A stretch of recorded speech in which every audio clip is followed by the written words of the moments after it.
wines with you if you like.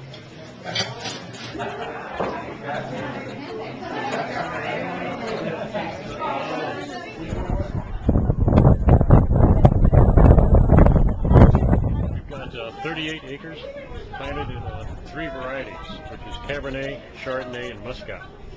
Okay, so those 3 varieties we have inside. On the label, it'll say estate bottled on the label. So that's what that means. When you grow your own grapes on your own property, make the wine here, you bottle it here, everything's done right here. Then you can put estate bottled on the label, Right. which accounts for about half of our production. Our total production is about 25,000 cases.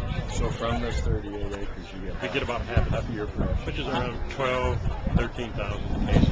roughly. The other half are grapes that we buy from other growers, commercial growers in the area. So we put their name on the label too, where they come from, like Steinbeck Vineyard, Lonesome Oak Vineyard, that kind of thing. So this is where they start crushing grapes right around the first part of September.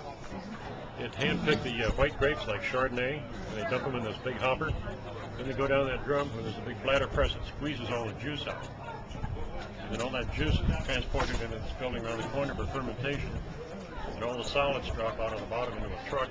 And they take that out to some compost, which would be like the stems, the skins, and the seeds. Okay, then they pick the red grapes and dump them in this hopper over there, where there's a destemmer. And that destemmer strips all the grapes off of the stems. Then they're crushed and transported in that building for fermentation, like the whites. But with the reds, you leave all the skins and the seeds together with the juice, because you get all your red color from the skins during fermentation. Then you get a lot of your tannins, a lot of your acids from the skins and the seeds also. But with the white wine, you ferment just the juice by itself. There's no solids in it. So basically, that's the main difference between red and white vinification. Basically, a barrel does 2 things. One, it allows the wine to breathe through the wood. It actually evaporates right through the pores of the wood. We can lose up to a case of wine out of each barrel just through evaporation in 1 year. Whole case, that's like a bottle every month. And we have over 1,000 barrels down here, so it's like we're losing over 1,000 bottles every month just through evaporation.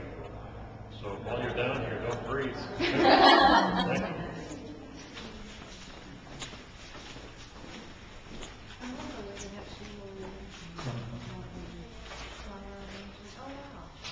Anybody need anything? Now anybody can, what they do, they can,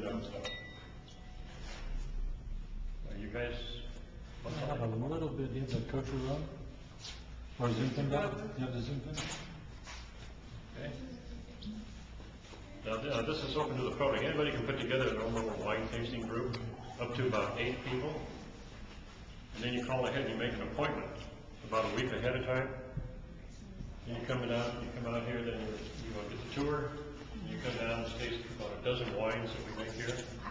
Plus you get these big platters of different cheeses, match the wine, the bread, lunch on next up here, and they put it in one of these big tanks. Then there's a big door on the side over here where they bring in a bottling truck, which is a separate business. And there are several companies in California that have these bottling trucks, and they travel around the state. Very cool. And they bottle wines for smaller wineries usually. So then you don't fully do everything here.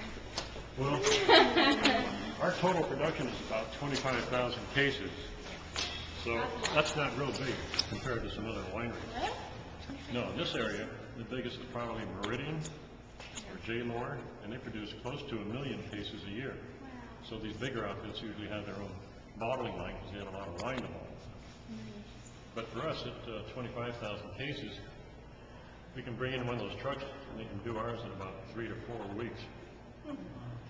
So if we had a bottling line sitting here, it would be doing nothing 11 months of the year. And they're expensive and they take up a lot of room.